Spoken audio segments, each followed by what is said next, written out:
How you doing, ladies and gentlemen? Welcome to This and That. I'm your host, Xander, where we talk about this, that, and everything in between. Today is one of those special Sundays that I want you guys to really enjoy. We got some stuff going on for y'all that y'all just can't miss. Make sure that you like and subscribe, and then also make sure that you join the membership. For those of you that are watching us on YouTube and or Twitter, make sure that you guys follow us because we are definitely worth following. Just gonna throw that out there. Real quick, for those of you that are jumping in right now, because I see a lot of you guys jumping in right now. I just want y'all to know that if you want to respond to some of the comments that are coming across the stage, you can always approve the mic, approve the camera, and then by doing so, you'll be able to see the show in real time, as well as comment to us about your thoughts and your opinions on the comments that are happening on the podcast. So make sure that you guys take a look at that, take the time to hit that like and subscribe button, and also approve the mic, approve the camera before you jump in. If you're over the age of 18, that's going to be one of the things that we're looking at, is that if you're over the age of 18, that we will bring you up onto the channel. If you're not over the age of 18, you got to stay in the comment section. Make sure that all comments are appropriate.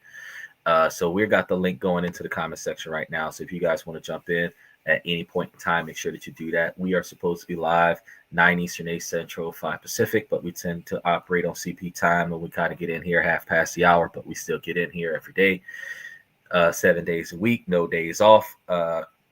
We try to give you a good hour. There's been a couple times this past week we haven't done that, but for the most part, we try to give you a good hour or two of relevant information, questions, comments, and insight, open-minded, open-forum discussions for the intellectual and those who need the knowledge. Without further ado, let's go ahead and get started with some of these comments. They are,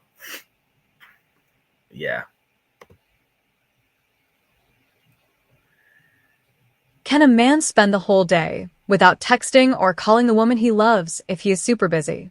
Or is there no such thing as super busy?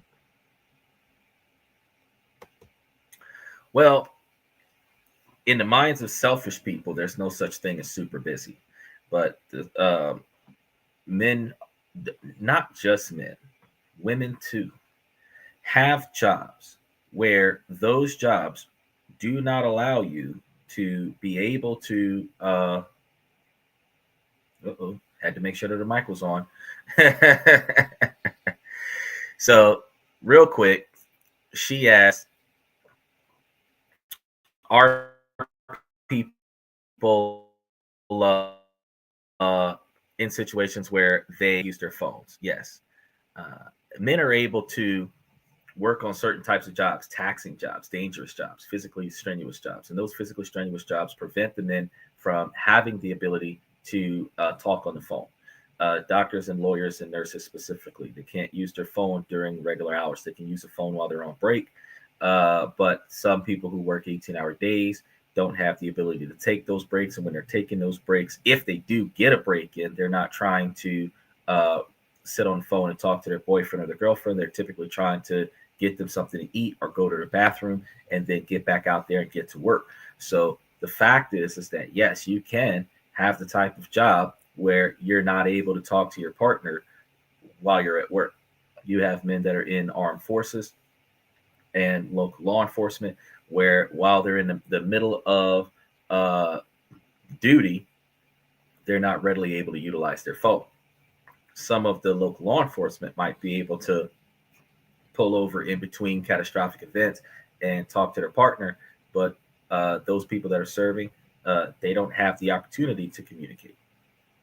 So yes, there are plenty of situations where your man is not going to have time to talk to you while he's on the job, but there's also going to be situations where, for the most part, your man is just not going to talk to you while he's working because he's trying to make money. And why do you want him to stop working when he doesn't work for himself? He's not his own boss. Why would you want him to stop working to give you his undivided attention?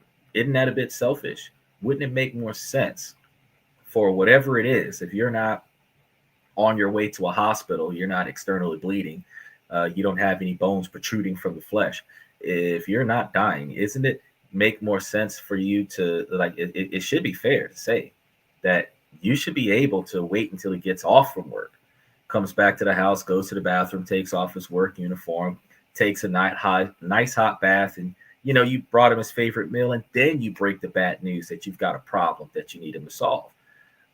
Making him stop what he's doing so that he can give you his undivided is a very selfish thing to do, because understand that it is not a mutual thing where men have the ability to expect women to stop what they're doing and talk to their man. So let's just make sure that we pay attention to both sides of that particular algorithm.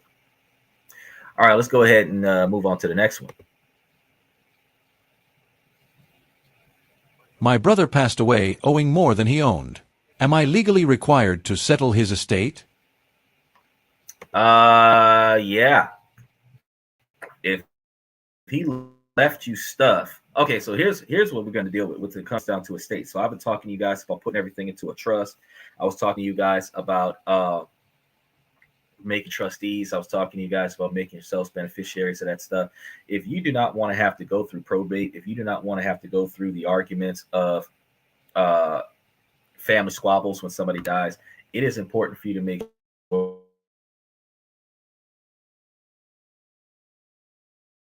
of values in a trust. That means that your brother doesn't own none of that stuff. The trust owns that stuff. And then if something happens where he owes more money than he made, or he has more debt than he has assets, they can't come and take those assets because he doesn't own those assets. Those assets belong to the trust. The assets in the house. So, like, for example, if he has a house and the house has a bunch of furniture and everything in the house, if you will the house and all of the house's belongings to, or not will the house, but you appoint the house on it, belongs to the house, and the house belongs to the trust. So say your brother dies, and when your brother dies, he didn't have a living will. Well, the trust owns everything. So the trustee will be issuing everything to the beneficiaries. Now, in situations where you don't have a trust, when you don't have a living will, yeah, in order for you to go to the bank and collect the house, to go to because if you don't have keys to the house, where you can go to that house and just take everything out of the house while nobody's looking, I mean, you're going to have to go and ask permission to have access to the house. If the house isn't paid off, the house is owned by the bank. If the house wasn't put into a trust, and if the house wasn't paid off, then everything that's in the house belongs to the house, which means that everything in the house belongs to the bank. So in order for you to get your brother's favorite shirt or shoes or something to that effect, because everything in the house is sellable, even if it's not worth much, everything in the house is sellable. You can sell it at an auction. You can sell it in a garage sale. Everything in the house is sellable. And every penny that is gotten off of the stuff that gets sold technically goes to the cost of the house. Nowhere in there are you in a situation where you can get any of your brother's estate back unless you settle all of his debts. And then if you were to file some type of bankruptcy thing for your brother after he's passed away, all of the debtors that have outstanding balances are going to all jump onto the same pool of money, where the court is going to make sure that anything that can be sold will be sold to pay off any outstanding debts. And if there's any money left over, that money goes to you. If there's any stuff that can be exempt from that, that might go to you, but not before they settle all of his estate. So if you're dealing with a family member that passed away and you don't have the keys to his house, you can't get nothing if he owes more money than he's got stuff. I mean, you could try, but I'm going to be honest with you. Unless the stuff was already in your possession, where outside of something that's financed like a car or something mortgaged like a house or like a rent-to-own TV, you might be able to get away with a rent-to-own TV or appliances or something like that. Because if the person who owned the contract is passed away and the appliances are not at the address of the contract, they can't go looking throughout the world to go and find those appliances. But as far as like a leased car, finance car, or mortgage on a house, yeah, they've got direct connection to that. They can seize the house. They can put a hold on the registration where you can't re-register the car, put liens on the title where you can't change over ownership. they can do things, put liens on a house where you can't sell the house without them getting their money's worth out of the house. They can do things to stop you from gaining those particular types of assets. But like his dresser cabinet, bedroom set, living room set, china set, Fabergé eggs in the house. If you got keys to the house, bro, just go and take it, because I mean they can't really. If you got access to the house before anybody finds out that he's dead, you go over there and go and take everything out of the house before the bill collectors come, because once they get there, that house is going to be taped off like a crime scene, and you're not going to be able to get nothing until they put everything up for auction, bro. So I'm just going to let you know it's not a smart move to delay. Let's move on to the next comment. When someone breaks up with you without warning or a reason, refusing to communicate further, how should you respond? Well, that's a very interesting question. If typically people fall out of the relationship long before they tell you about it. So since people typically fall out of the relationship long before they tell you about it, you're going to have a situation where they leave because they were already gone emotionally. And whether or not they tell you that they're leaving is really the thing. Some people will just dip, and like you'll come back home and like all their stuff is gone. And sometimes in some situations, all your stuff is gone too. You just got to let it go. You got some situations where, especially when women are involved, there's an argument that has to occur on the way out, so that this argument be the reason why that person left.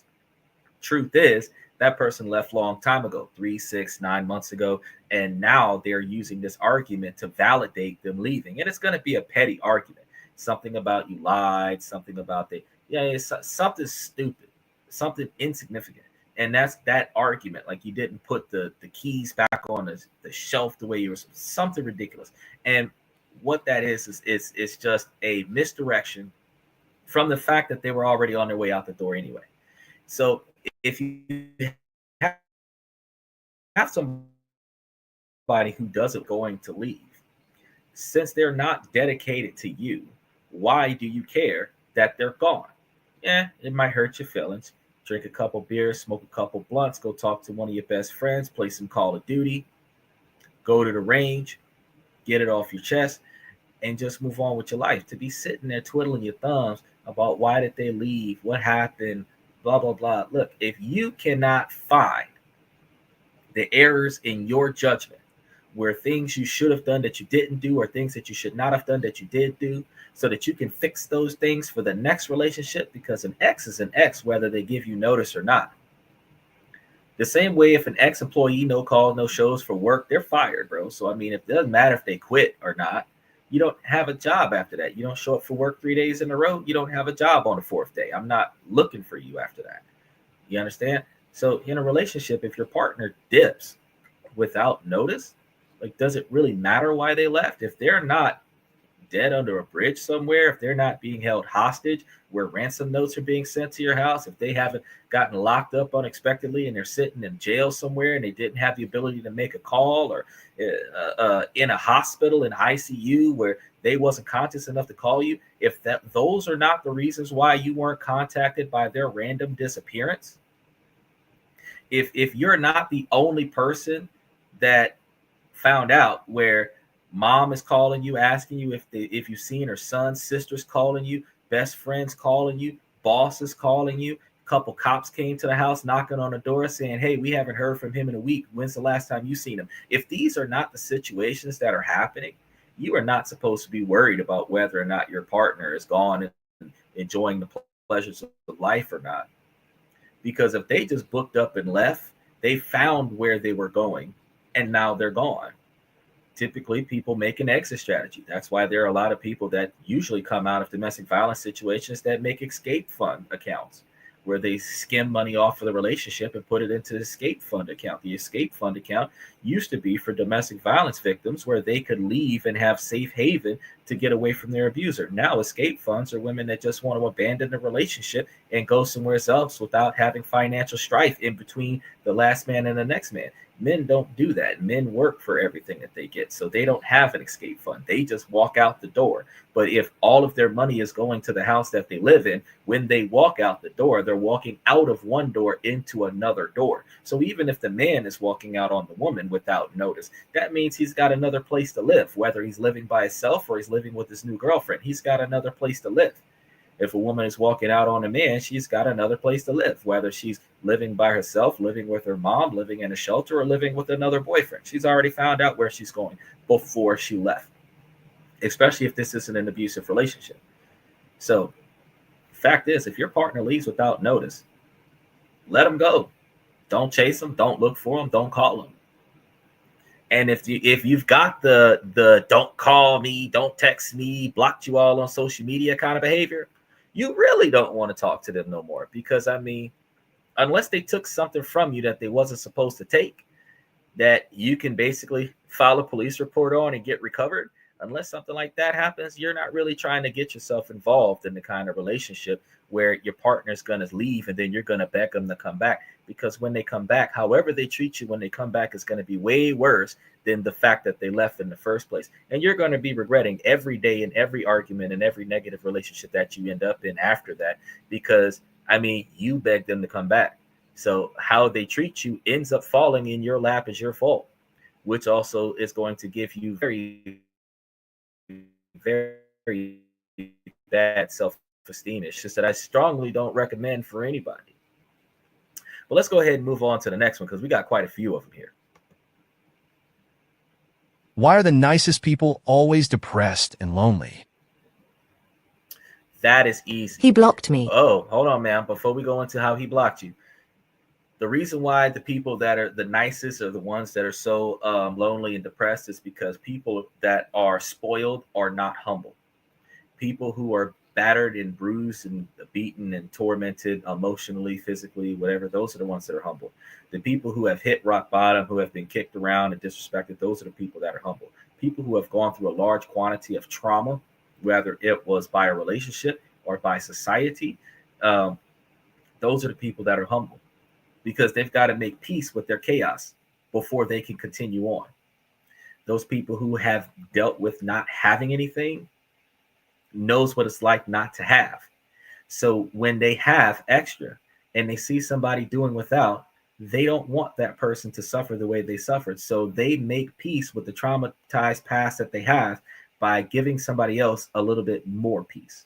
Those people that come out of toxic, abusive relationships where they're always in arguments, instead of them being harder on you when you make a mistake, they're going to be understanding. They're going to be more compassionate about it. They're going to be empathetic and sympathetic in some situations. And they're going to try to help you through your mistake without making you feel bad about it, because they know how bad it feels to be talked down to and disrespected. You're going to have certain people who have been in unexpected scenarios that really wasn't in their favor. And they're going to be the ones where when you're in that same type of unexpected behavior, you totaled out a car that you stole, you got caught with stuff that doesn't belong to you, you were involved in a group activity that turned out to be illegal. They know what it's like to be in those types of situations because they've been there before. Those people who've been through the hardest parts of life are not going to judge you negatively because you're going through the hardest parts of life. The mistakes that somebody else has already made before in their life, no matter how small or how big, when you are starting to head down that path, they're going to warn you not to do it. Because they were hard-headed when they were warned not to do it. When you don't listen and then the negative things happen, they're going to help you through it anyway after they told you not to do it, because they know what it was like when they were that age and they were being stubborn and thinking that they were invincible. And that is why the people that are the most nicest, kind-hearted, and humblest people are also lonely and depressed. Because guess what? People who are generous are generous because they know what it's like to not have it, and they also know what it's like to deal with selfish people. People who are generous also want to be in a situation where if they're in need, that somebody's willing to help them. People who are generous also understand that you're not going to be in a type of society where people are going to help other people if somebody doesn't start helping other people. We have in my heritage where we were taught something specific, that you build the world that you want to live in. So if you don't like the world that you're in, figuratively speaking now, you burn it to the ground and rebuild it in your image. And what that means is that if you're in a disrespectful and selfish environment, in order for you to change that, You have to be respectful to the people around you, even if they disrespect you. You have to be kind, and you have to be genuine, and you have to be a little bit extra generous to the people around you. There's an old saying from Louisiana that's called lagniappe, which is give a little extra. That state is the one of the even though it's one of the highest crime ridden states in the country. The fact is,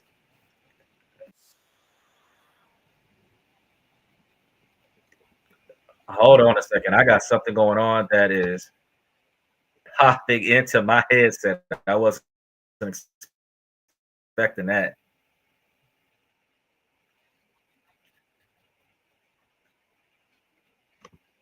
Hold on a second, guys.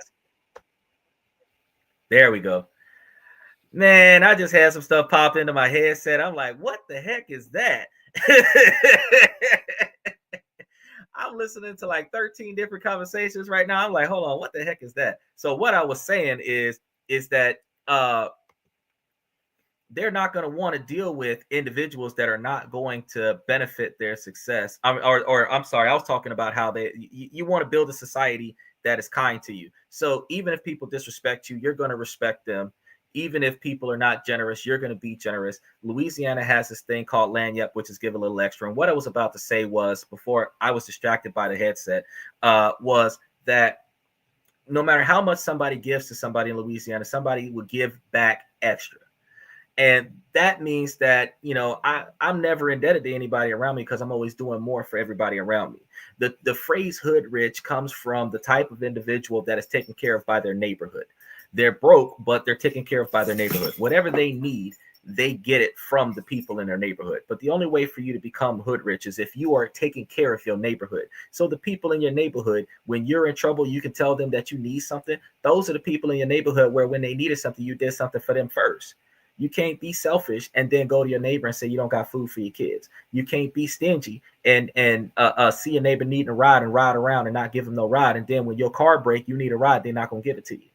I know that there were situations where I had the neighbor's kids walking my dog. I had the neighbor's kids eating dinner at my house. I had the neighbors mowing my grass. I had the neighbors giving my mom rides to the grocery store, because when my mom had cars, she was taking the neighbors to the grocery store. When my mom had extra, when I was making extra money, my mom was taking some of my money and paying their light bill when they didn't have enough money to pay their light bill. So because we're taking care of our neighbors, when we need something that the neighbors got it, they'll look out for us. But since the kids taking a dog for a walk, when the kids got off from school, the dog was at the bus stop waiting on the kids to walk the dog back to the house. So now guess who's got protection? The children got gigantic boxers sitting at the bus stop waiting on all 5 of the kids to walk back down the street. Do you think anybody can fight them children with that big old dog off the leash waiting on them children to walk back to the house? No. Them children are safe, because from the time they get off that bus until the time they bring the dog back to its owner, that dog is with them kids. And that was in a neighborhood where that dog was the leader of a pack of dogs. So you had 12 dogs around the block, where if that dog barked, you had a whole bunch of dogs coming. You build an environment of safety and security by taking care of your environment. It's the same thing with your relationships. You build an environment of safety and security by taking care of your partner. Women taking care of their man, not just sex, taking care of their man, and a man taking care of the woman. You build a level of safety. And the fact is that the people that are the kindest hearted people are going to be kind hearted, specifically because they're trying to build that type of environment after being in an environment of abandonment and disrespect, being mistreated, and selfishness. They're going to change their environment. So that's where that comes from. Now, we have a comment from Phenom. He said, that's true. Change your environment. The way I like to put it is the same. Boiling water that makes an egg hard is the same water that makes a potato soft. That's a really good saying. That's a really good saying, because the difference between one and another is nothing. But I mean, the fact is that you've got to put that effort in the way you need to put it in order to get the results that you're looking for. Let's go ahead and check up on this next comment here. But he never blocked his other ex. Right. Why? Okay, so originally she was saying that her ex blocked her, and I had to stop her in mid-sentence to answer the first guy. So her ex blocked her, but he never blocked the other ex before her. Why? There's going to be two reasons why that is.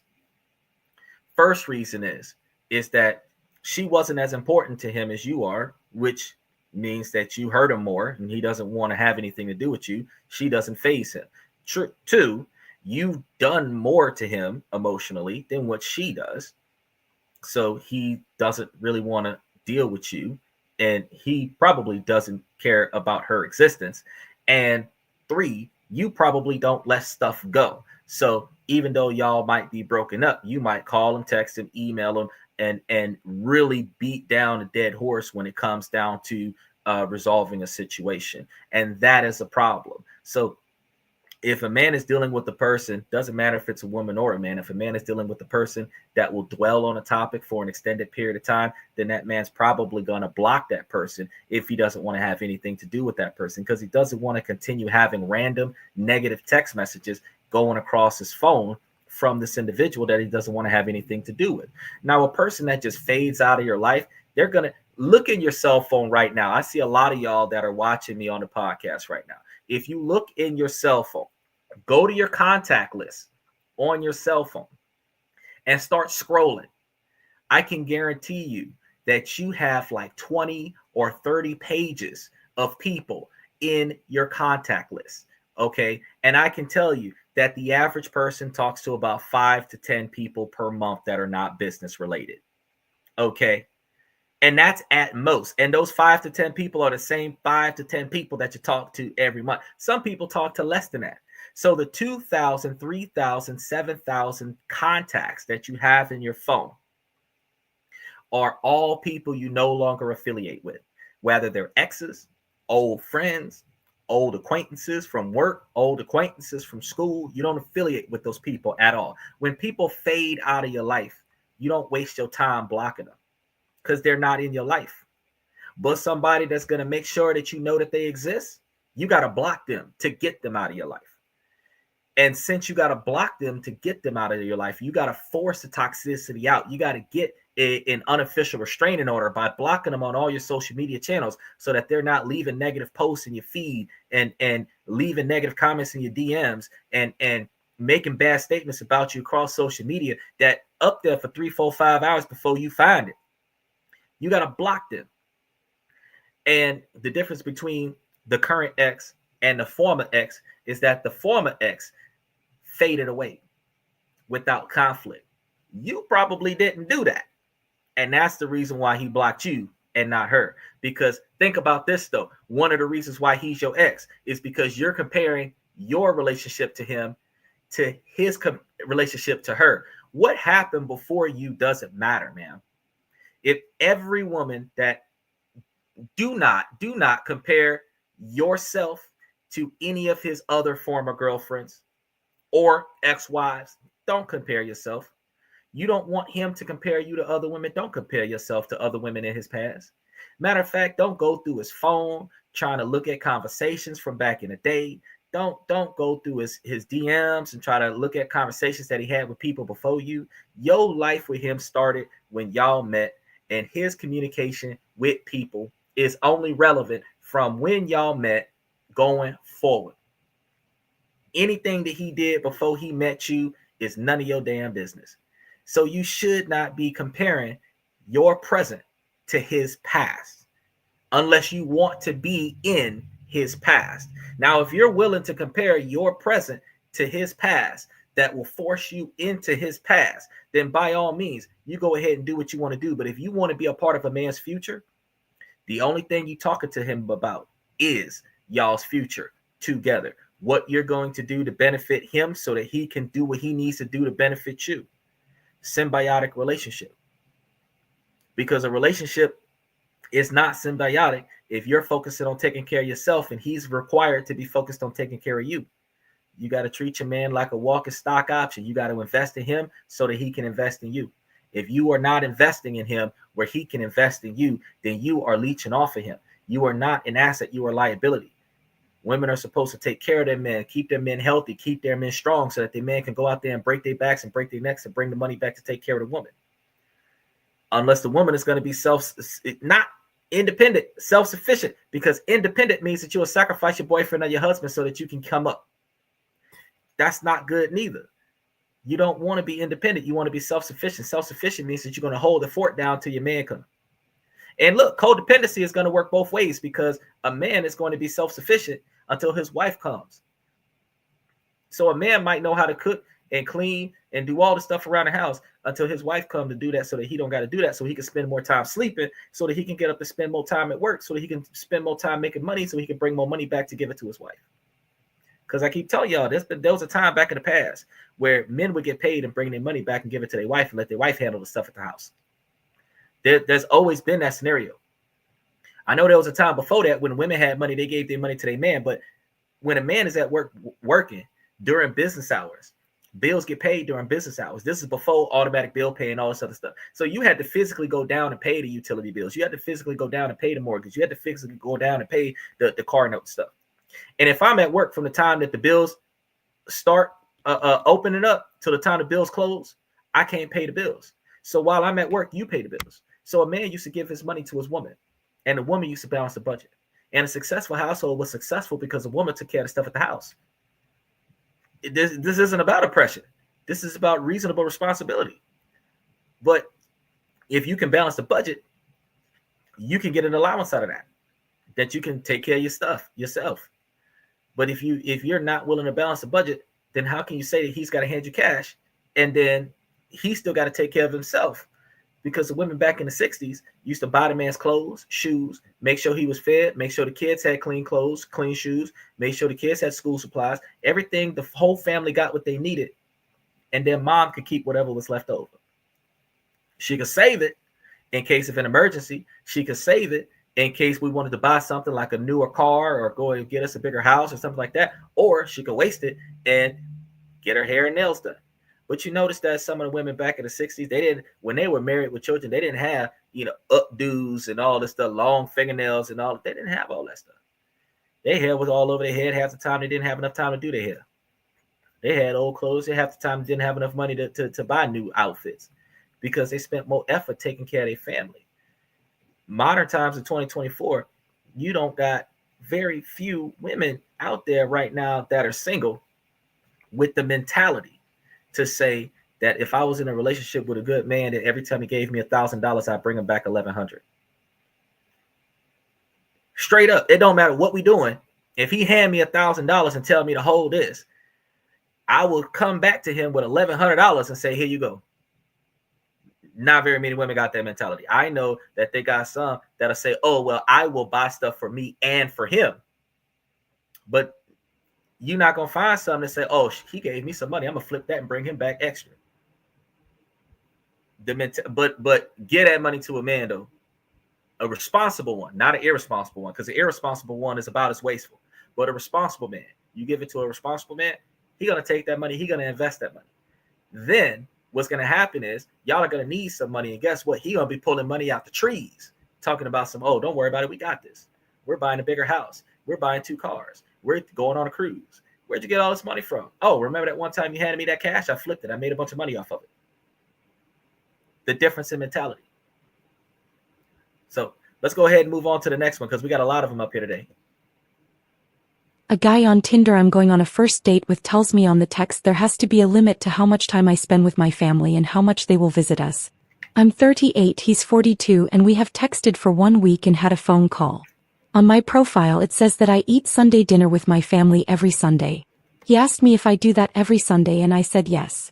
He then texted me that it is not usual for him to meet someone who spends that much time with their family, like it's something that most people don't do. I questioned him and asked if it was a problem for him and told him that I spend more time with my family than that. He answered that it is important that his partner prefers to spend more time with him and in their own home than with her family. And that there are limits to how much time his partner can spend with her family and that it is something that has to be discussed later, because there are more important things that maybe has to be done and I can't visit my family then. It also has to be discussed how often they can visit us if we live together in the future because he doesn't want company when he is tired. So I haven't met him and he already talked about that there has to be limits to how much time I spend with my family. He seems to think that Sunday dinner every Sunday is too much. That is crazy in my ears. Is this a red flag or a deal breaker for you guys? I love my family and spending time with them. Another thing, he also wanted to know if all my exes looked good. All right. First off, I'm gonna start with this man is standing on his non-negotiable expectations for behavior. So check me out. He's letting you know off out the gate because he old school because he 48 now. So almost 50 years ago, we was in the 90s. Actually, almost 50 years ago, we was in the 80s going into the 70s. And back then, you spent time with the family, with your extended family on the holidays. You wasn't over there every day. Not as no middle-aged person. You're not over there every day. You're not doing family dinner every day. You got to spend some time with your husband. You got to spend some time with your wife. You have close-knit families in some cultures where they might have family dinner. You think that blue bloods, that people come together every night, every week for dinner. No, that is not what really goes down. What really goes down is that maybe once a month we might come together religiously and spend one weekend together.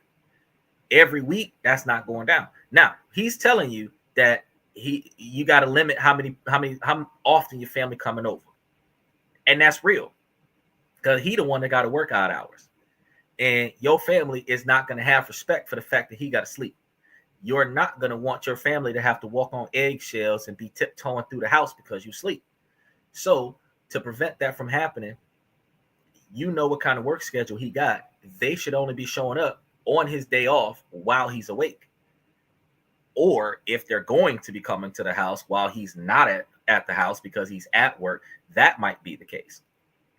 But too much family at the house can bother you. But you're supposed to be making sure that your partner is just as happy as you are. So just because you are 100% tied to your family right now doesn't mean that you're not going to prioritize your husband, because when you marry your husband is supposed to become your priority.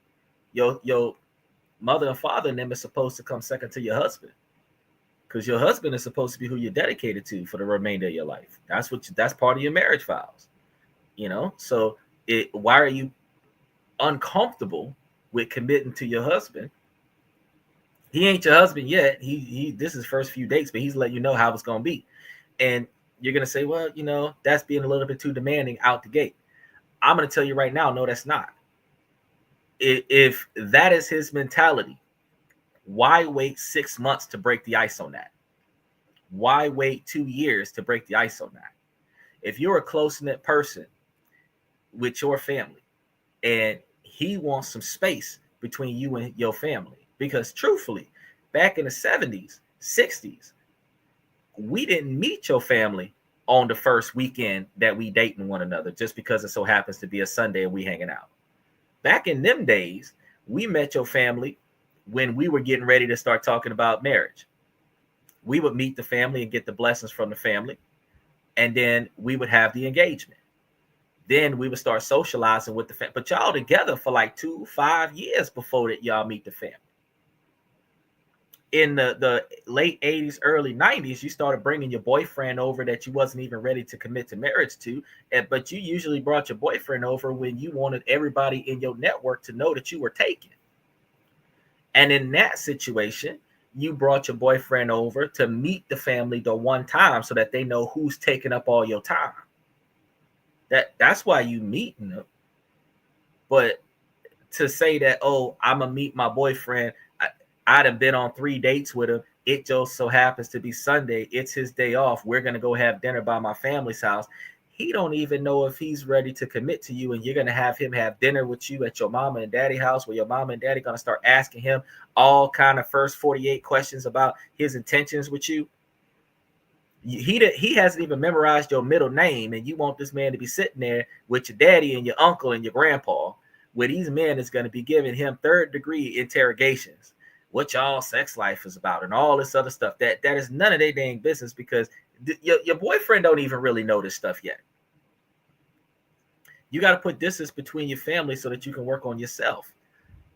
I'm not saying to ghost your family.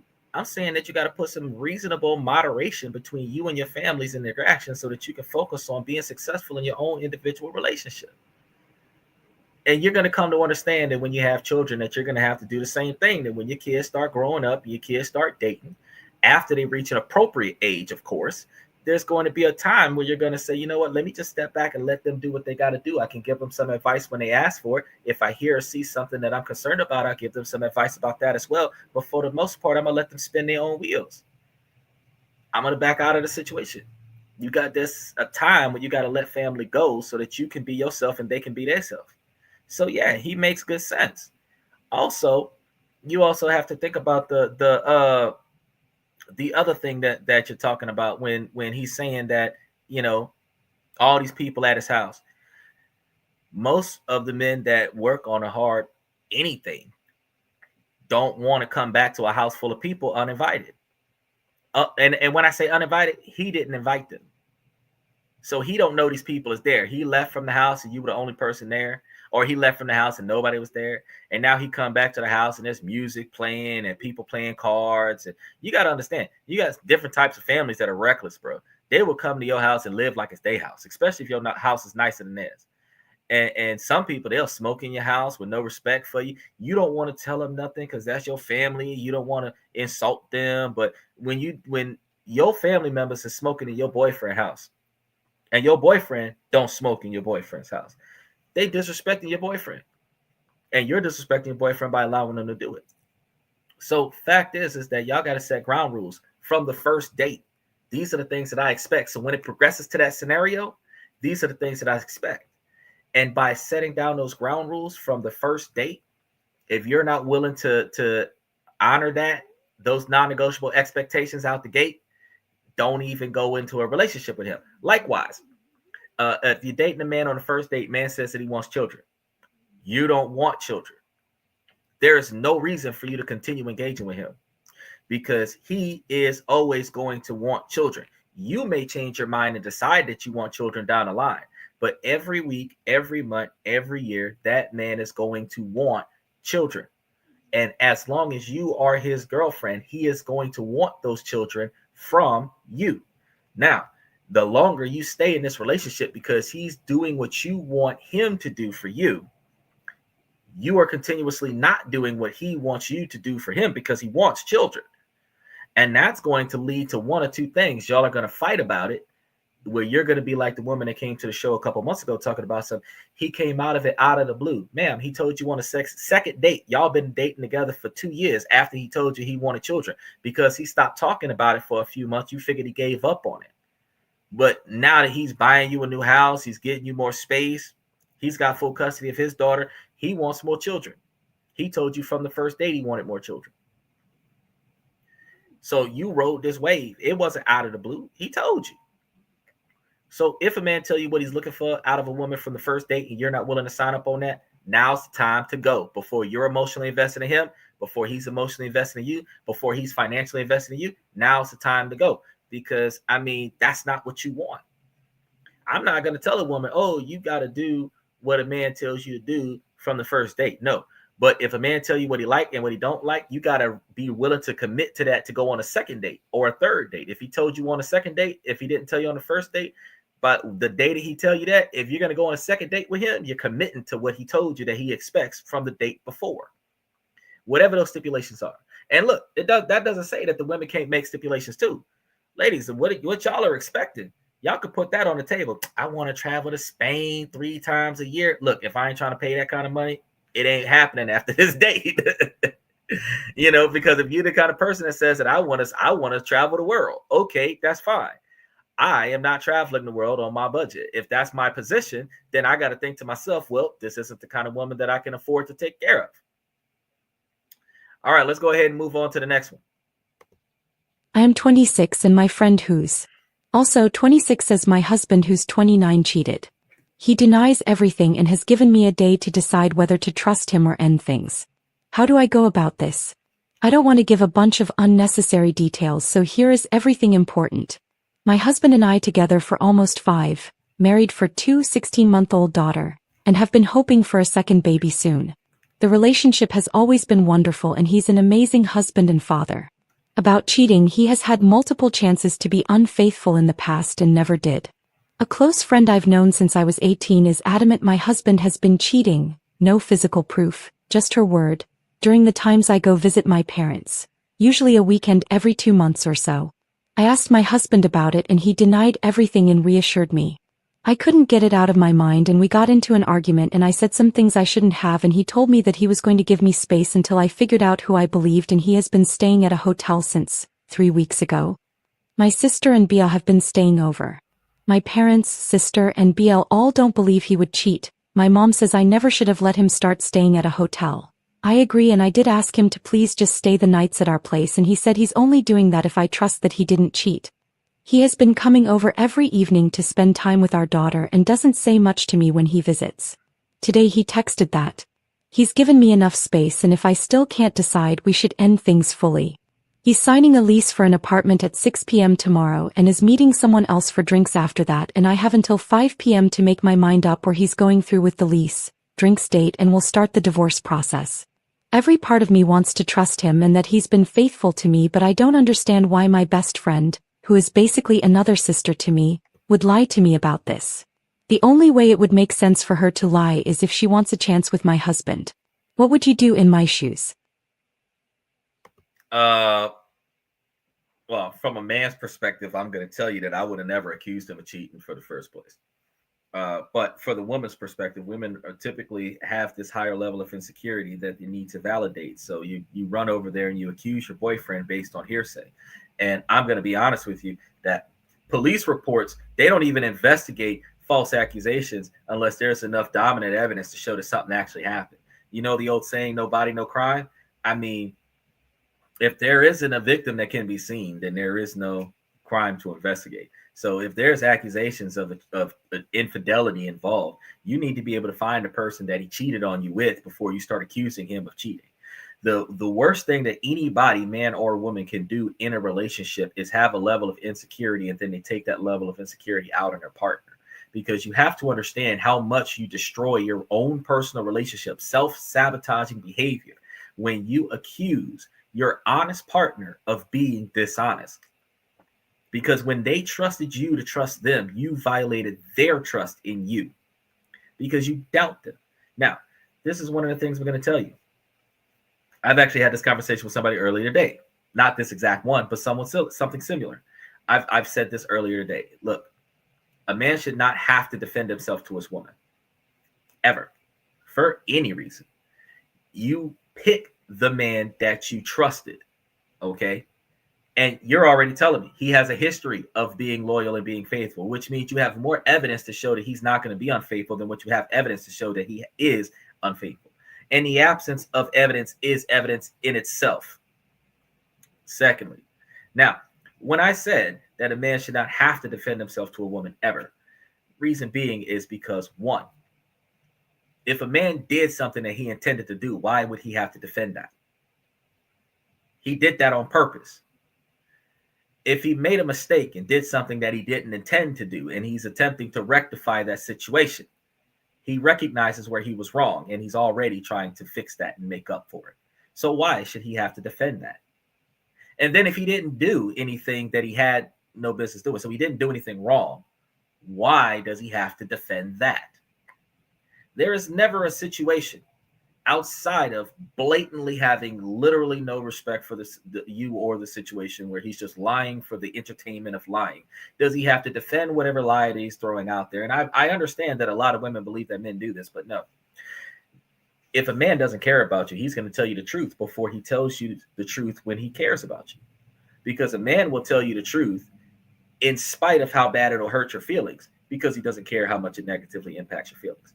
A man will tell you the truth if he can handle how you're going to take it. If he cares about you, he doesn't want to hurt your feelings. He might keep it a secret from you so that your feelings aren't hurt, but he'll try to fix whatever the problem is so that you're not negatively impacted by what's going on. But a man that's just lying for the sake of lying and doesn't care about you, you're not going to find that very often. So a man is not going to really defend himself against who he really is, which is why men stand on non-negotiable expectations for behavior. This man was smart. He follows my methods. You challenged his loyalty. He left. He's like, look, you don't trust me. I'm not going to live here anymore. Plain and simple. That is the behavior men need to stand on. Begging you to trust him.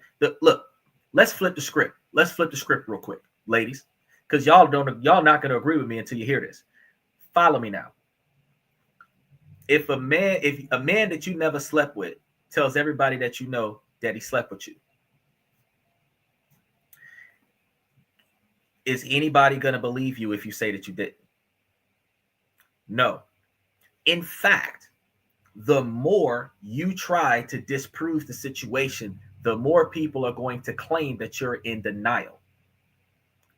Years later, you can continue to say that it never happened, but people will always disregard what you say. The same thing applies when you have a boyfriend that you claim is cheating on you for somebody. No matter how much he tells you he didn't do it. He didn't do it, but you're not going to believe him. He cannot convince you that he is any more honest than what he's already been. This isn't a boyfriend that's already cheated on you once before. This is one who has never cheated, who has never wasted time to cheat. A man is not supposed to defend himself against your insecurities. He's supposed to defend you against the world. Okay? That's why a man is not supposed to defend himself to you, because no man is supposed to be fighting his girlfriend in the house so that he can protect her outside of the house. No woman is supposed to be fighting the man that she chose to protect her and provide for her. If he's not doing what you want him to do, you leave him.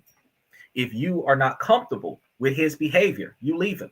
If his attitude changed, where now all of a sudden he's distant and cold and emotionally unfavorable to your expectations, that's it. You don't need to go through his cell phone and go through his social media history and go through all of his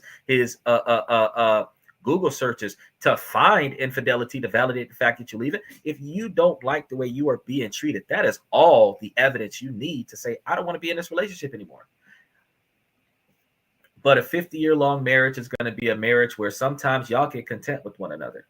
Y'all stop communicating with one another and just exist in the same room. Y'all find hobbies. Y'all don't spend time with each other anymore. A 50-year-long marriage is going to be the type of marriage where y'all don't even have intimacy with each other anymore. Y'all are so used to being around each other that y'all act like brother and sister. A 50-year-long marriage is going to have infidelity in there somewhere. Either she's going to cheat on him, he's going to cheat on her, they're going to cheat on each other. But you told me that your marriage is 5 years in and you're doubting it. You're not going to make it to 50 years. And you're telling me that this man moved out of the house for 3 weeks. So he's paying extra money to give you the space that you need so that you can figure out what you want to do. Sweetheart, I'd have gave you 48 hours. Matter of fact, probably would have gave you 24. I'd have let you sleep on it tonight, and whatever you tell me tomorrow, that's going to be what's going to happen. I was talking to somebody about this earlier today, and I told him, hey, the conversation is over. You got till the end of the conversation to decide if this is the situation that you're not trusting, because you can't be in a relationship with no trust. So if y'all are married, probably why he gave you 3 weeks. If y'all are married and you don't trust him, the marriage is dead. The marriage is dead because the man can't get you to trust him no more. Trust is given. It is not earned. Trust is given. And then it is maintained by being trustworthy. Trust is not earned. So many people are mistaught that, oh, you got to earn my trust. No, you got me going through the 12 trials of Hercules to prove my loyalty. It ain't got nothing to do with trust. I am proving to you that I am loyal to you by submitting to all of your demands. But you don't trust me for that. You trusted me before I started doing all that stupid shit. Or you didn't trust me before I started doing all that. You still don't trust me, but you know that I'll go the extra mile for you. So you're going to trust that I will make up for any failures that I make, because I've already made up for anything that I have tried to do. But the first time you ask your friend to watch your kids, they didn't earn your trust to watch your kids. You just need somebody to watch your kids. You can't afford a babysitter. The first time you let your kids take your car, they didn't earn your trust to take the car. You just hope that they don't crash it. The first time you let your friend borrow your car, they didn't earn your trust to borrow your car. You just hope that they'll bring it back. The first time you lend your car to your partner, you don't know if they're going to steal your car and never come back. You just hope that they will come back with it. Now, if they are trustworthy and they bring your car back in a good condition and put more gas in it than what they took out of it, they've earned the maintenance of your trust for them to continue to receive your vehicle because you know they're going to take care of it. If they crash it and then they fix it, they've earned the maintenance of your trust to know that even if they do something wrong, even if they do something bad to your car, they're gonna make up for that. They're gonna atone for that. But the trust came first before you gave them access to the car. The trust came first before you gave them access to your children. The trust came first before your husband was your husband. So once you stopped trusting him, the marriage was dead. So you got to understand, ma'am, no, he was right. He was right. And he like, look, we ain't got nothing left. If you don't trust me, we ain't got nothing left. And going forward, we not even having these arguments no more. We're not having loyalty arguments no more. If you don't trust me before anybody else, then there is no you and me. And I agree with him on that. Because if you don't trust, how can your man protect you? If your man if you would have been at that presidential election when shots was fired, and your man is telling you to get down before you heard the shot, and wow, what I got to get down for? You would have caught a bullet in the head because you don't trust him. If he tell you to sit down and shut up, sit down and shut up. That's not being oppressed. That's being protected, because you might need to be quiet so that he can distract the assailant so that you don't get caught. He might tell you, look, I'm going to go this way. You're going to go out the back door. I'm going to lead them away from you. He can't protect you if you don't follow his instructions. So if you don't trust him to do what he tell you to do, he sees something wrong. We're going to go to the right. You want to go to the left. The problem is to the left. You don't know that. He can't explain it to you right now. No, we're going to the right. Trust him and go to the right. Because when you select your man, it's just like when you select your lawyer. When your lawyer tell you don't talk, you don't talk. When you select your man, it's just like selecting private security. When your private security tell you that you can't go into that room, you can't go into that room. The fact is that you pick a man to be a protector and a provider. So when he tell you that we're not spending money on that, that means that it's not in the budget. Don't argue with him about it. Because if he's spending money on your selfish desires and then he don't have enough money to take care of financial responsibilities, you're going to say that he was irresponsible with the money. Fact is, if you pick a man to lead, then because you're picking somebody to lead the team that you are on, you must be willing to follow the leader. So at the end of the day, if you don't trust your captain, then you need to get you a new captain. That's it. End of discussion on that one, man. So shoot, he was about to send you some divorce paper. He like, look, I'ma have drinks with a buddy at 6. I'm gonna sign this lease at 5:30. At 5 o'clock, if I don't got a response from you, you're gonna get served at 5:45. Look, I'm real with him on that one. I've seen men break up with women for less, divorce women for less. If you don't respect your man, no man should be in a relationship or a marriage where he's not being respected, valued, and appreciated. He has to see that value. He has to hear that value. He has to see that appreciation. He has to hear that appreciation, and he has to experience that respect. If that's not happening, it doesn't matter what you're doing for him, because you don't have any of the core needs that the man needs is met. Let's go ahead and move on to the other one, because we got quite a few of them here. What makes a man stay in love with a woman? Oh shit, I just answered that question. If you love him, respect him, and value him. If you're doing the things that he needs you to do, if you're able to follow instructions, because men need helpers. Men don't need liabilities. When men are going through a lot of things, he's taking all of your stress onto his plate. He's going to take all of your responsibilities onto his plate. He's going to have too many responsibilities, because now he's juggling responsibilities for 2 people. You got kids. He's going to start juggling responsibilities for the 2 to 4 kids that y'all got and you. Now he's juggling responsibilities for 5 people. He's got to be in 8 places at one time. He needs help. That's why he needs a helper. And the helper, he needs to give instructions to the helper so that the helper knows where to help. That's when he starts delegating to his girlfriend or his wife. Women don't want to be told what to do. So a man will stay with a woman when a woman is willing to follow instructions, because before she wastes her efforts doing something that he don't need, he can tell her exactly what she needs to do so that she can be exactly where she needs to be at, so that everything that she does is beneficial to her and it's beneficial to him, and she's not unappreciated because she did what he needed, not what she felt like doing. Then she's going to love and respect and appreciate him 100% of the way. I guarantee you that man going to stay with her.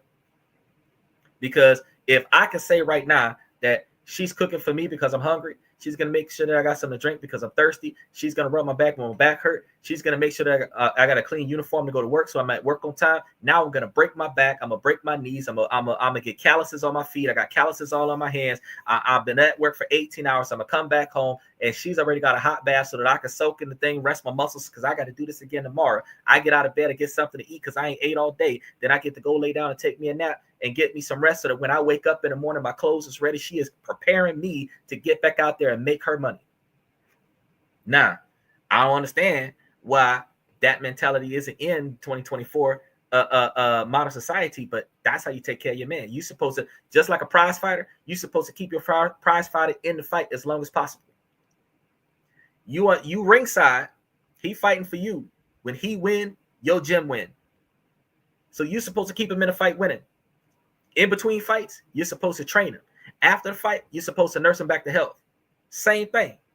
Man go to work, he in the fight. When he come back to work, come back home from work, you're supposed to nurse him back to health. That way he can get back out there and go to work again. Because if he fall apart, he can't work no more. If he fall apart, he can't make no more money.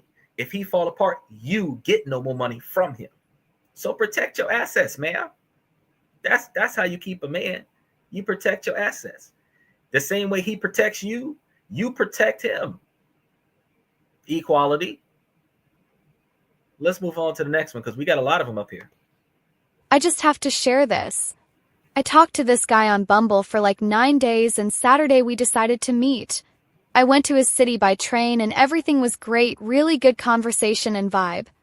A few hours later, we were kinda got tired of walking around, so he asked me if I want to come to his house and I said okay. There we watched a movie and it got kinda late, so he asked if I wanted to sleep over, so I agreed but made it clear there won't be sex. Before going to bed, I got some stomach pain. I thought it was from not eating enough, but all of a sudden I got this intense feeling of vomiting and made it barely to the bathroom. The worst thing was that things not only came out at the top, my pants were ruined. So this continued almost the whole night, and he took care of me and the next day drove me home in the afternoon. We also made out in the afternoon when I felt better. I think he could be a keeper. Okay, ma'am. So what just happened with you was good character. And follow me now because y'all not going to know what just happened. Y'all were out on a date. You look sick.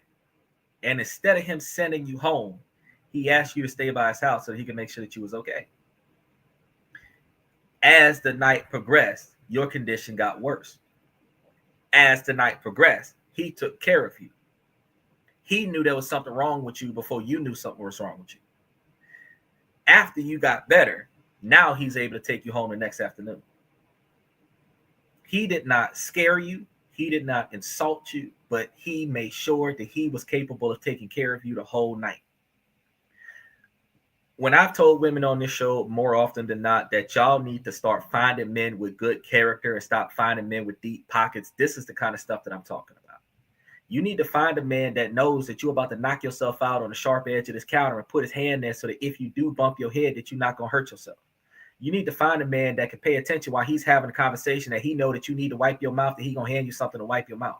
Y'all need to know that y'all got the kind of man that's not going to embarrass you in public and let you know that you need to fix yourself. You need to have the kind of man that lets you know that if he sees something before somebody else sees something, he cover you up so that nobody else see it.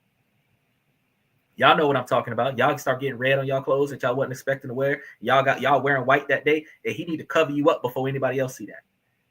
You know what I'm saying? Y'all need a man that care enough about you that he prioritizes your safety, your good health, full stomachs. Make sure you dry. You understand? Make sure that you're not out there too late, which also means that when a man tells you how to dress, I know women don't want men to tell them how to dress. Women want to wear whatever they want to wear, but women don't dress modestly anymore. Women dress scantily clad to attract extra sexual attention so that all of the extra comments, because of the extra sexual attention, boost on a fake level, boost their ego. But to keep you from getting got by those predators, because not all men are saints. Some men are demons. And to keep from getting got by those demons, you don't want to put yourself out on the hook like bait. And a man might ask you, don't wear certain types of outfits. Don't wear skirts that are too short. Don't wear stuff that's showing too much skin. Don't wear things that are too overly revealing that is going to be attracting bait from predatory type behavior. And women will argue with that. Oh, you can't tell me what to do. You're not my dad. You can't tell me what to do. This, that, and the third. I'm my own person. I should be able to wear what I want. I look cute. Ma'am, that is not cute. That is called sexy for a reason, because you have sexualized yourself. And the only thing that a man is going to think about while he's looking at you in that outfit is having sex with you. That is not the mentality that women want to be treated by men anyway. You want a man to respect you for your mind and your skill set, not your body. So why are you advertising your body if you want the man to want you for your mind? Why can't you cover yourself up so that the man can only pay attention to what's coming out of your mouth and what you do, instead of looking at the shape of your body? So when a man comes and tries to tell you things to help you be a better you, and you don't want to listen to that, you're stopping him from being the kind of man that you need him to be. Then on top of that, if you're only going to get with the kind of man that has a prestigious job instead of the $70,000 a year fast food restaurants that's going around right now in 2024, you're stopping a good man from coming into your life. The man that you need is not necessarily the man that is your type, because you are attracted to a certain type of man. But if you think about how many times you've been in a relationship with your type and your type ended badly, now you need to start thinking about the fact that your type might be toxic relationships, and that's not what you need in your life. You might want adventure and excitement, but that's not what you need in your life. You need vanilla. You need stability, which means you need boring. And if you need boring in your life, not chaos, then your type is not the right man for you. The one that's not your type might be the right man for you, because that would be the one that will put you first, make sure that you got everything that you need, and then prevent you from having catastrophic failure on a week-to-week, month-to-month basis. You won't have to relive past traumas with a stable man that is not your type, because your type is a chaotic man. So you got to think about these things. And if you stop paying attention to his wallet and start paying attention to his character, the way a man treats his mother is the way he'll treat you. So if he's kind and generous and whatever to his mom, that's how he's going to treat you. The way he treats his sister, the way he treats his daughter, that how he's going to treat you. If he's out there making sure that she's safe, if he's out there making sure, and his daughter or his sister, he's making sure that she's safe, he's making sure that she got what she needs, that he's going to take good care of you. So instead of, oh, what do you do for a living and how much money do you make? If your sister called you and she needed help at 2:00 in the morning, would you come? That's the kind of stuff you will find out. If your mama called you at 4 a.m. and said that she needs you to bring her some money, would you do it? If your daughter missed the bus and was still at soccer practice, would you go get her? Or would you let her mom go and get her? I think you need to really find out what kind of man he is. What kind of character does he have? If you told your daughter not to go somewhere, she went out there anyway, and now she's stranded, would you scold her for that, or would you just go get her and bring her home?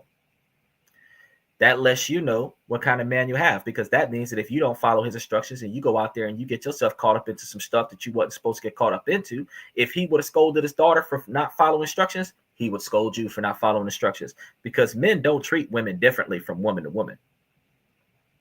The way a man responds to a woman's behavior, the way a man usually responds to a woman's behavior. The only difference is that how he will adapt to your behavior to minimize negative responses. So pay attention to that going forward. But let's go ahead and check into the next one, because we got quite a few more.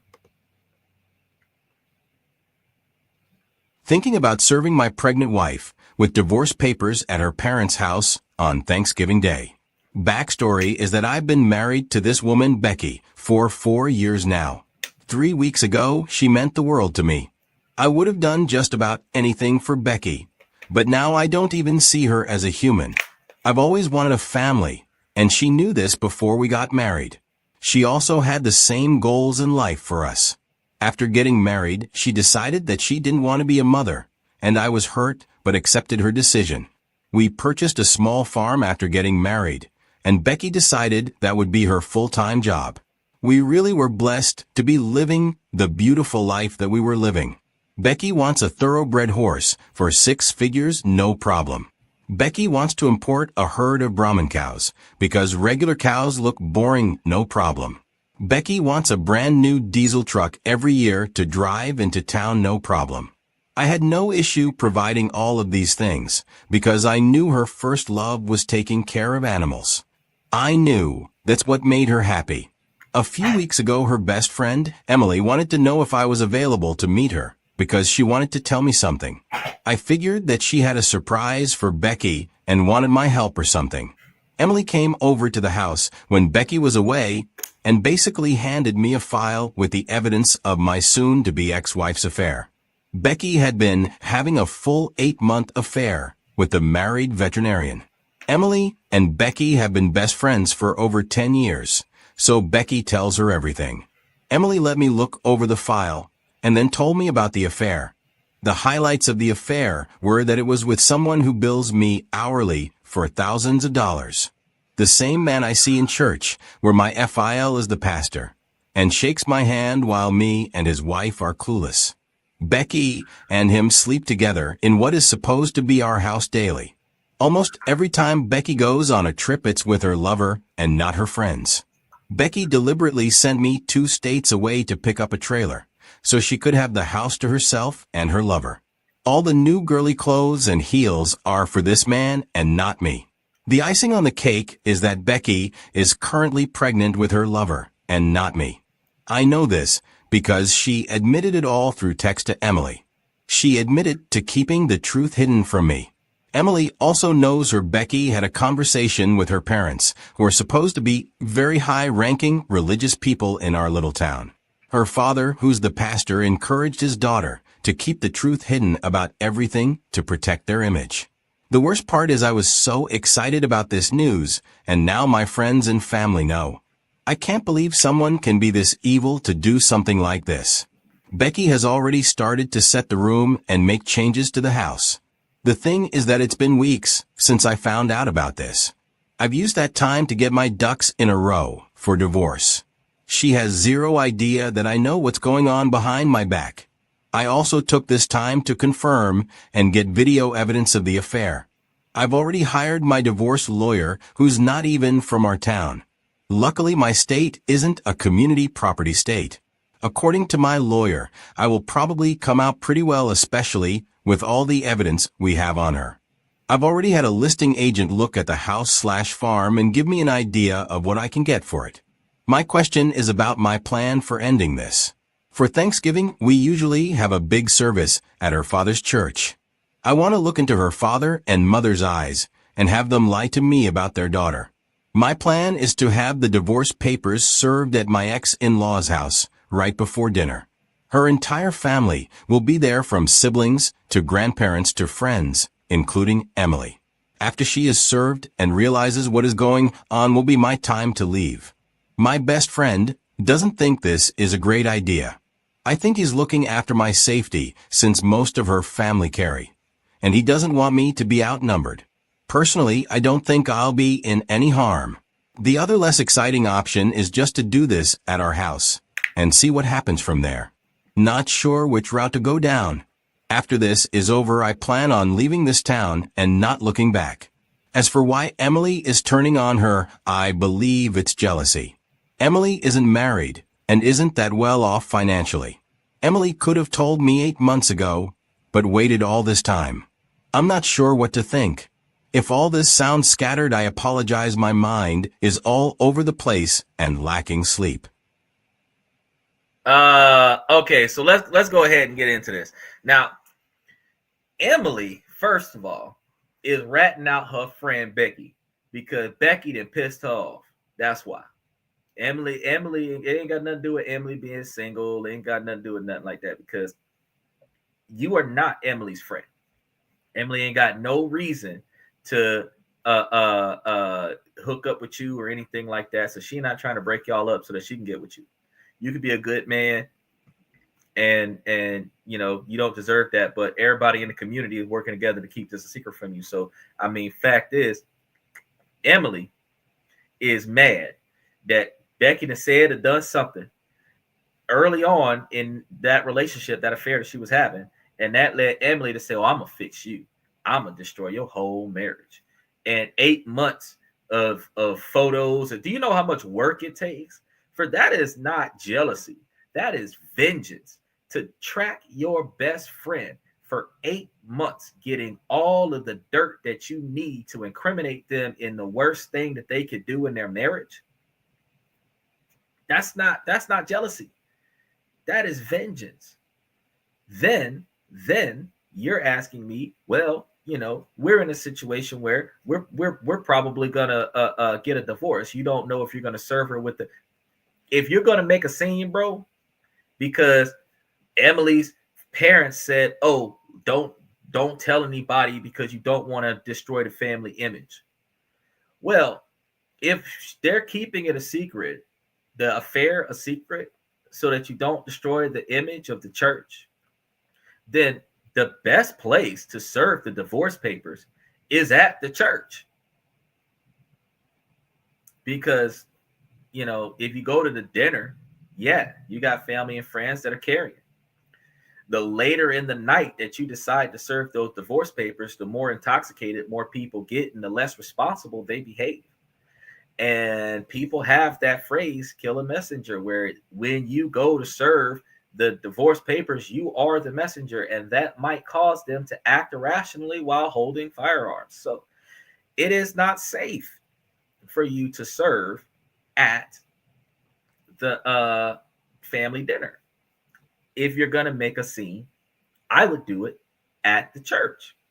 I would do it in front of the congregation.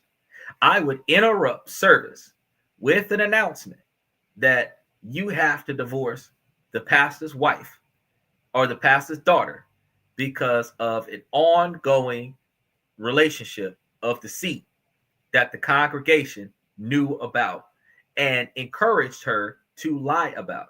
Because you know how bad it's not just bad for the church's image that she was unfaithful in her marriage. That's breaking one of the 10 commandments right there. What's bad is that the leaders of the church, instead of her repenting and confessing and making amends for that in some way, shape, or form, and working on keeping the marriage together, said keep it a secret. So that, which is lying, this is breaking another commandment. It's lying to keep the reputation of the church, which is pride. It's another sin. Stable. I would probably 30 minutes into the service, when everybody sat down and got comfortable, I would jump up and say, look, hey, I got something I want to tell you guys, because he's a fraud, because he's telling his daughter to lie to everybody about the affair that she's having with that guy over there, where I'm paying for that guy's affair. And I just found out about it, and here's the evidence. And along with the evidence, here's the divorce papers. So you guys can sit here and enjoy all of the evidence that she's going to look over as to the reason why I'm divorcing her. But they told her to lie about it. So not only is she cheating on me in my marriage, she's cheating with a married man, destroying his marriage as well. And the congregation, the higher ups in this church, know about it. And they're okay with it. And they want to cover it up to protect the prestige of the false image that they're presenting you of this church. That's what I would do. But I mean, if you're not going to do that, if you're not going to destroy the whole church with this affair, then I would just leave the divorce papers in the house. I would put the house up for sale first. I would sell the house.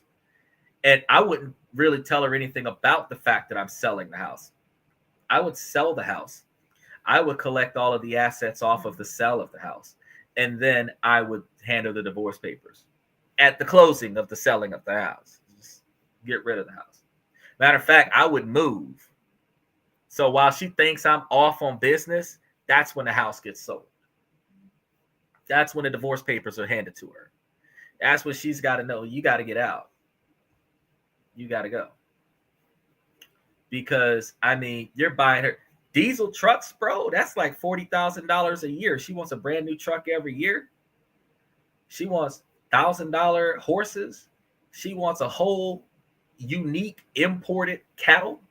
Bro, you spending hundreds of thousands of dollars a year on a relationship where the female is not even going to show you enough love and respect to at least come and tell you that she accidentally slept with the guy one time. What can this man do for her that you're not doing for her? Every desire that she wants, you got for her on an annual basis.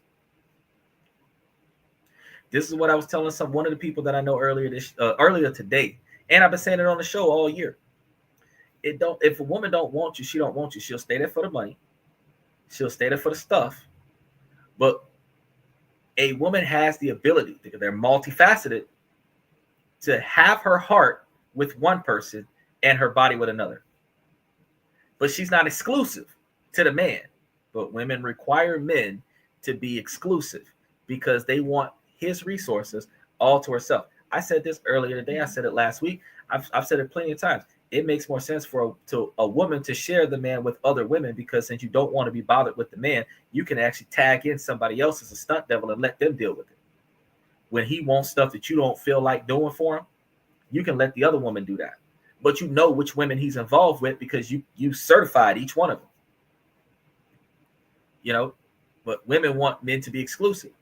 Likewise, there's a thing called emotional cheating, and women are starting to hear about it these days, but it's always been around. They don't really agree with it, but when you formulate an emotional attachment with somebody else that is equal to or stronger than your relationship, you're cheating. You're not supposed to be building bonds with men when you have a marriage where you're supposed to be having that bond with your husband. This isn't like the bond you have with your brother, your father, or your uncle. You're building intimate bonds with men outside of your relationship. That's emotional cheating. Women don't say that that's the same thing, but it is. Because a woman can find validation from an emotional attachment with no sexual activity at all. A woman can have a platonic emotional relationship for 20 years.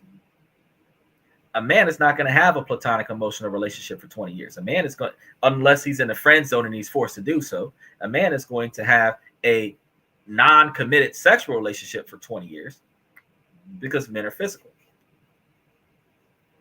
So the same way women say that if a man physically cheats on her with the woman, or anybody for that matter these days, that constitutes a separation of assets. If a woman has an emotional attachment with somebody, that calls for a separation of assets. Fact is, her heart is with this other man, so there is nothing left in the marriage, because not only did she give her body to the other man, she gave her heart to him too. And this is the worst thing, because I said it 3 different times this afternoon with 3 different fans' comments, is that if a man wants a woman to give him children, that he's always going to want these children. So why is this man dating this woman, married this woman? He wanted kids. He giving her everything that she wants in her life. But the one thing that he wanted, she won't give him that. Then she turned around and got pregnant for another man. The one thing that her husband asked her to do was give him a child. She got pregnant with another man. And up until he found out about it, she was lying to the man, making him think that it was his child. Which means that for 18 years, he would have been taking care of another man's child. That is the type of devastation that I tell you guys. Man, we gotta start paying attention. If a woman is not going to show her value from the gate, don't spend your time or your money on her. Women are going to say, oh, well, men should prove themselves to us. No. And you're not going to agree with me when I say no. But I'm going to tell you no. And the reason why I'm going to tell you no is because you are supposed to be paying attention to his character. You're not supposed to be paying attention to his financial status. A man will instinctively, in the first 48 hours, when you're cold, you're getting a jacket. When it's raining, you're getting an umbrella. When you're walking and your feet hurt, he'll carry you. If you need transportation, he'll give you a ride. If you're sick, he's making you better. Look at what happened earlier tonight. They were on the first date. First date now. This man is nursing her back to health on first date. First 48 hours. You get sick, he's taking care of you. It's late, he's going to protect you. He's going to make sure that you get home safe. If you have an emergency, he's going to try his best to get involved with that emergency to make you better. If you're sad, he's going to try to make you happy. In the first 48 hours, his character comes out in the first 48 hours. If he cares about you before he even knows that he likes you, if he cares about you, he is doing things that a husband would do from day one if you pay attention to it. You hungry, he getting you something to eat. He's not telling you, oh, I'm hungry, I'm going to go eat. He's asking you, are you hungry? Now, flip the script. If it's cold outside, are you getting him a coat? If it's raining outside, are you going to hand him a raincoat or an umbrella? If his back hurts, are you going to rub his back? If his feet hurt, are you going to rub his feet? If he's tired, are you going to make sure that it's quiet in the house for him to get some sleep? If he's got to work double overtime this week, are you going to make sure that he's on time for work and that he has food when he gets home? If he's hungry, are you going to feed him? If he's in danger, are you going to try to intervene in some way, shape, or form to make sure that he comes back home alive? If he's stranded, are you going to go get him? Most of the answers to most of these questions are no. Men are out there by themselves. If a man don't figure it out, he's just got to do without until he can get it done. A woman will get kept not only by the man that she's with, but by the strange men in the neighborhood that don't even know that she's in a relationship, because she's not going to tell them that she's got a man unless she's not interested in that man. So the fact of the matter is that in most relationships, a man is proving his character from the first 48 hours without even having to try. Are you full? Do you want more? First date. Can I get you anything else? Second date. Oh, your car broke down. Do you need a ride? Before the third date. But think about it. Every man that you've dated, how many times after the first two boyfriends, when you were in your teens, after the first two boyfriends, maybe three, maybe four, after the first handful of boyfriends, when have you ever extended yourself to your boyfriend? On the first couple dates. You found out that your boyfriend worked a 10-hour shift. Have you ever brought him lunch to work? I know that a lot of women these days want a man to get their hair and nails did. Have you ever paid for your man's haircut? Got him a good shave? Shave him yourself. You got a man that's got long hair. Do you braid his hair? Do you plait, dreadlocks, whatever? He's got a mullet. Do you condition his hair? Make sure his hair is nice. Do you find out what your man's wants, needs, and desires are and make sure that you cater to all of them 100% of the time, or at least 90% of the time, because 10% of the time you might feel bad? Do you put him first, or do you only go to him when you want stuff? Do you go to him when he needs stuff, or do you go to him when you know he wants something, or do you only go to him when you want something? There's a difference between women being selfish and men being insecure, inconsiderate. Men are inconsiderate. Women are selfish. Women demand that they want stuff that they want. Men just don't think that you need that and don't get it for you. A man is not gonna, he's not thinking about himself, because thinking about yourself makes you selfish. He's just not thinking about you. That's inconsiderate. You're thinking about yourself. You're not thinking about him. That's selfish. Women are selfish. Men are inconsiderate. And that's across the board. But a man is supposed to be considerate of a woman. So every time he makes a decision, it's supposed to include her benefit. And women are supposed to be catering to their men. So she's not supposed to benefit unless he benefits first. Not two, first. Because think about this. When y'all go on a dinner date, it's your idea. He's got to pay. He's paying for himself, but he wouldn't be buying that dinner if he wasn't taking you out. So the money that he's paying for the both of y'all is his expense of you. How many times do you take him out on a date? You should take him out on more dates than he takes you out on a date, until you commit to him and he commits to you, where his financial obligation is you. You should be spending more money on him. Invest in your man like a stock option. Because when have you ever been involved with the stock option you ain't put nothing into? Name one stock. You can't think of one.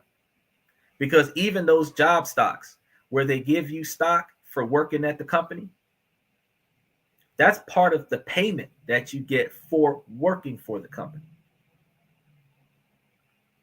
And those are the type of stock options where if you quit the job, the stocks stay with the company. So you abandon all of your stocks if you quit the job. So if you plan on leaving the job, what you are supposed to do is you are supposed to sell your stocks before you quit the job so that you can get the money off of those stocks. But if you get fired before you can sell those stocks, then you lose all of those stocks.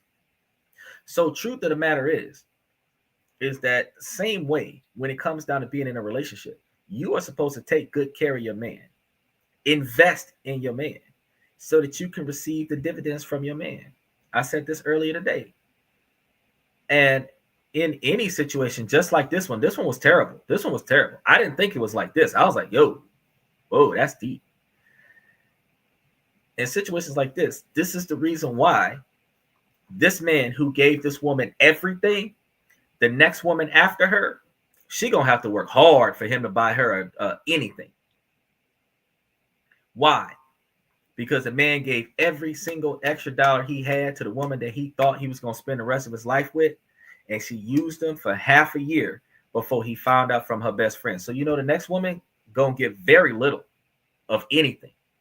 Now, every woman after her is going to be, oh, he's stingy, he's stingy, he's stingy. Well, no, the man was spending almost $100,000 a year on his girl, $10,000 a month on his girl, and she didn't value that. Once a man realizes that a woman is not going to value $10,000 a month being given to her from her man, he's not going to get that no more. He might start giving you $100 a month. Now, women going to say that's not enough. Well, if you show him that you're worth it, ma'am, you'll get that $10,000 a month. But sex is not going to mean that you're worth it. Because the same way, not every relationship, but most relationships have an emotional connection in there somewhere, is the same way that just about every relationship is going to have sex in it somewhere. What do you do beyond that that makes you an asset to him? And men, you got to think about this. When you're talking to this female, when you're dating this female, before you start talking about marrying her, if you've been dating her for a while and you just now came across this podcast, ask yourself, how do you benefit from her besides a conversation and some good sex? And if you can't answer that question, the longer it takes for you to answer that question, and it's got to be something more than, oh, she just makes me feel good. Like, what does she do? You can't answer that question, she ain't doing shit.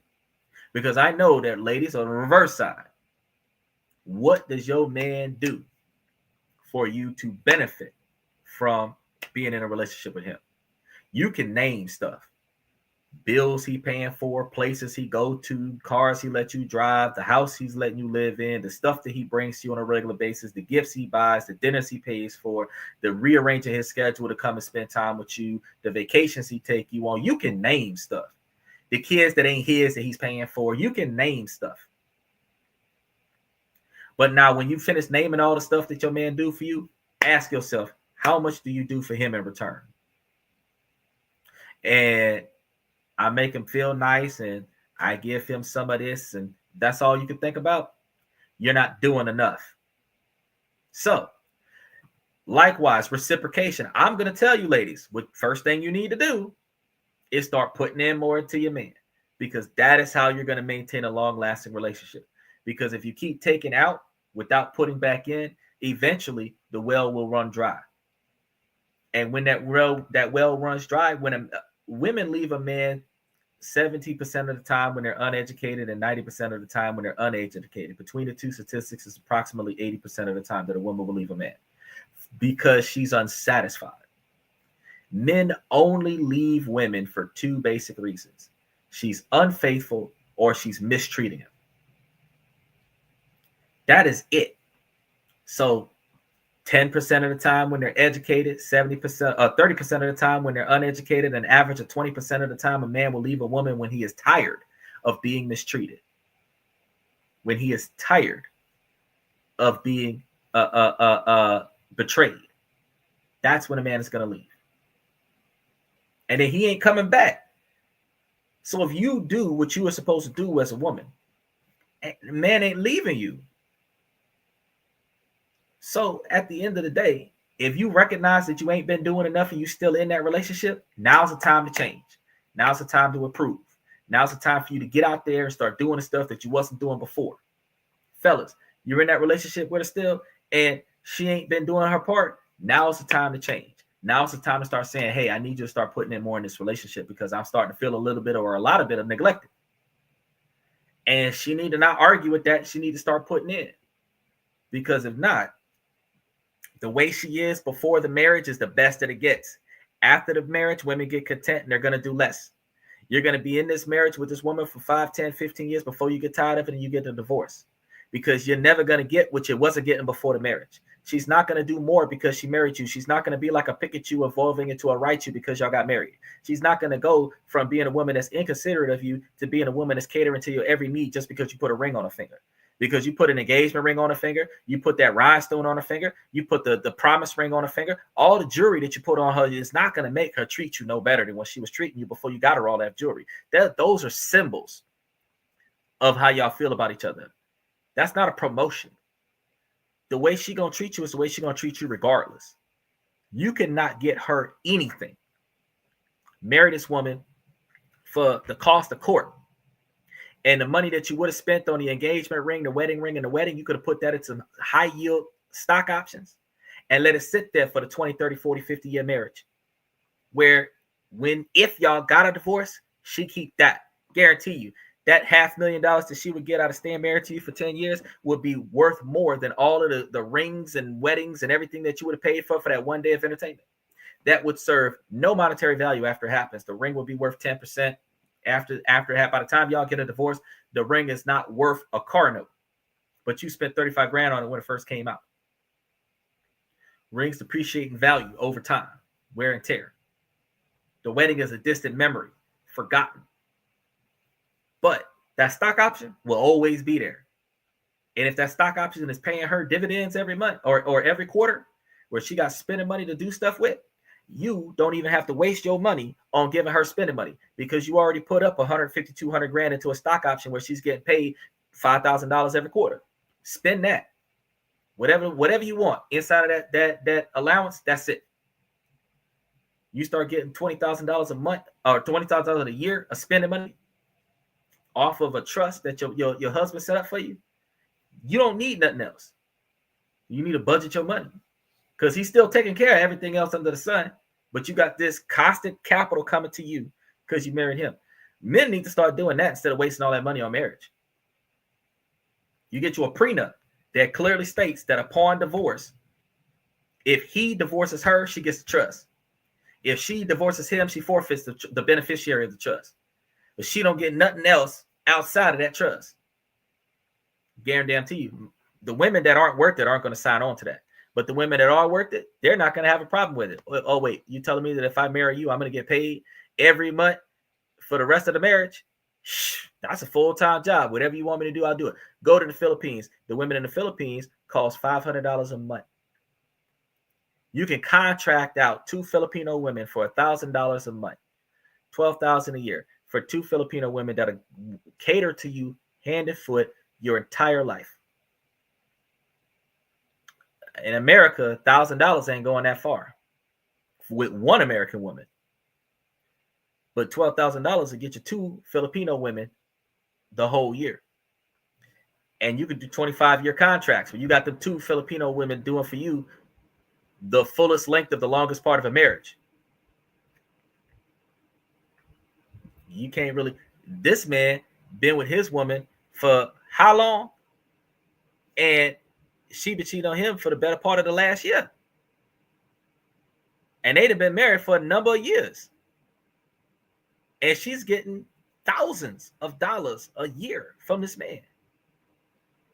Because when he said diesel trucks, now diesel trucks is, like I said, 40 grand a piece. She get a new diesel truck every year. $1,000 horses and shit. Fucking 50, 60 grand worth of cattle just because she want the exotic ones. Look, now, we got to figure out how to appreciate our partner. Both sides of the fence. We got to figure out how to appreciate our partners, value our partners, and respect our partners. And we have to remember to respect ourselves first and foremost. So we're not supposed to allow ourselves to be abused and mistreated by people who don't value us. We're not supposed to allow ourselves to be neglected. And we're not supposed to get vain or prideful because we're spoiled by somebody who cares about us that much that they feel like we deserve so much more than what we used to get before we got with them. Because we're getting so much from that person, we are supposed to appreciate them and value them, respect them, and return the gesture in full, if not in excess. Lanyap, give a little extra. The more your spouse gives to you, the more you give back. That is going to give you a promising, long-lasting relationship. Infidelity and all. But the fact is that you're less likely to have unfaithful marriages if you're doing everything that your partner needs, wants, and desires on both sides of the fence. So with that being said, ladies and gentlemen, that's all I have for y'all today. Make sure that y'all like and subscribe. Also, I want you guys to join the membership if you can. Make sure you hit that follow button from Twitch and Twitter. TikTok is still offline. Once they get everything back up and going, we'll be able to go over there. I want to make sure that you guys remember that we are live 9 Eastern, 8 Central, 5 Pacific, 7 days a week. Sometimes we start about a half hour after the hour, but we're here every night of the week. So you want more information, make sure that you follow the channel. Also, we're going to be talking about some different business endeavors throughout the week. Some things that you guys might need to know, some things that you didn't know that you needed to know that you guys might want to look into. So come and see. We got something new to talk about just about every day of the week. I greatly appreciate you guys coming to This and That, where we talk about this, that, and everything in between. I'm your host, Xander. And ladies, as long as the situation doesn't make sense, I'm going to keep asking y'all to make it make sense. So ladies, please make it make sense.